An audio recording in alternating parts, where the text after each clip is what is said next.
Bonjour, je m'appelle Annie Ross, je suis professeure de génie mécanique à l'École polytechnique et je suis spécialisée donc dans le domaine des vibrations et de l'acoustique, principalement appliquée dans le domaine du transport. On s'en va de plus en plus vers les matériaux composites. Les matériaux composites sont beaucoup plus légers. Ces structures-là sont plus légères que les structures traditionnelles métalliques, mais elles sont soumises à des plus grandes charges de vibration. Et donc, c'est un problème pour lequel la recherche fondamentale est nécessaire, ainsi que la recherche appliquée. La recherche fondamentale visant à comprendre les problèmes et la recherche appliquée visant à les résoudre.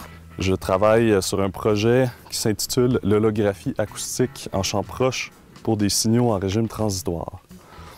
Alors, l'objectif du projet, c'est de développer une méthode qui permet d'imager le son en 3 dimensions dans le cas de bruit d'impact.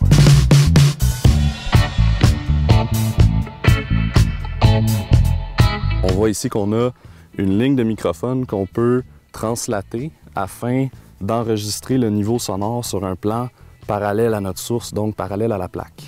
Et la particularité de la méthode qu'on a développée à l'École polytechnique de Montréal, c'est qu'on peut imager des sons qui ne sont pas stationnaires, c'est-à-dire qui ne sont pas périodiques dans le temps, comme par exemple des impacts sur des plaques. Notre impact est généré et on voit le front d'onde qui se propage dans l'air et puis les fronts d'onde en haute fréquence qui sont dus à la propagation du son dans la plaque. Si je frappe sur la plaque, on ne le verra pas, mais la plaque va se mettre à onduler comme ça. Et en ondulant, elle va occasionner des variations de pression juste au-dessus et en dessous de la plaque. Et c'est ces variations de pression-là qui rayonnent et c'est ce bruit qu'on entend. Donc là, les deux sont tout à fait liés, la vibration et le son qui est rayonné. Nous, ce qu'on cherche à faire, c'est réduire les vibrations, à la fois pour protéger la structure de la fatigue due aux vibrations, mais aussi pour réduire le rayonnement du son. Ce qu'on cherche à faire, c'est contrôler un peu mieux toutes ces ondes-là qui sont mécaniques ou sonores pour, d'une part, améliorer le confort des utilisateurs, mais aussi pour améliorer la durabilité de l'équipement.